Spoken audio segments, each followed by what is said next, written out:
সেই আজকের এই প্রতিবাদ সভা শুধু আবেগের বহিঃপ্রকাশ। আমি বলতে চাই, সেই ভারতে কটূক্তি যদি করে থাকে তাহলে আমরা সেখানে গিয়ে যুদ্ধ করতে পারবো না ঠিকই, কিন্তু সেই আমাদের ইমানের দাবি হিসেবে আমরা প্রতিবাদ করতে পারি।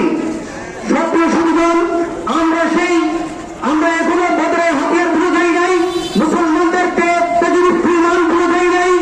আমরা সেই ভারতের যদি কটূক্তি করে থাকে আমরা সেই আমাদের সরকারের মাধ্যমে আমরা এর তীব্র নিন্দা জানাই এবং সেই কটূক্তিকারীকে ভারত সরকার যেন আইনের আওতায় নিয়ে আসে।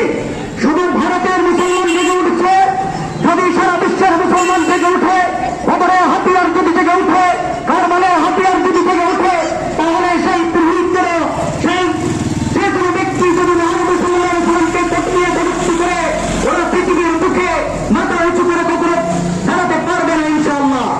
সক্রিয় শুধু আমরা আরো সুচার করে বলতে চাই, সেই পুরোহিতের আরো যদি কোনো সার্বিক মাথা চাড়া দিয়ে উঠতে চাই তাহলে মুসলমানদের ইমানিক যুক্ত ইমান নিয়ে মুসলমানদের মাঠে ময়দানে লা ইলাহা ইল্লাল্লাহ মুহাম্মদ রাসূলুল্লাহ সাল্লাল্লাহু আলাইহি ওয়াসাল্লামকে সেই কালিমা নিয়ে মাথায় পাগড়ি বেঁধে মাঠে ময়দানে নেমে যাবে ইনশাআল্লাহ।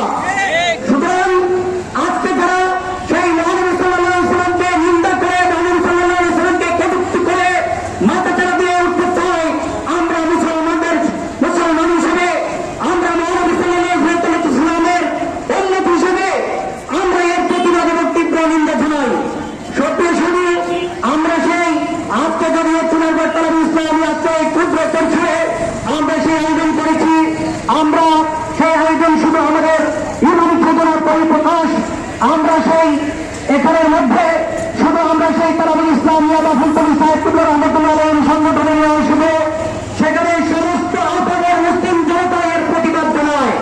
আশা করি সবাই মহানবী সাল্লাল্লাহু আলাইহি ওয়াসাল্লামকে নিয়ে কটূক্তি করবে, সমস্ত মুসলমানদের সেই প্রতিবাদের বাসাই হচ্ছে আজকের এই প্রতিবাদ সভা।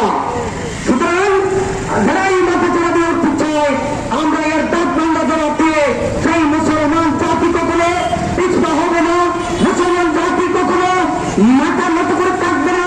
যারাই মাথা চাড়া দিয়ে উঠবে তাদের দাঁত ভাঙ্গা জবাব দিয়ে সেই মুসলমান জাতি সংসদে বদরের হাতিয়ার আমলে সেই অস্ত্র হাতে নিবে ইনশাআল্লাহ।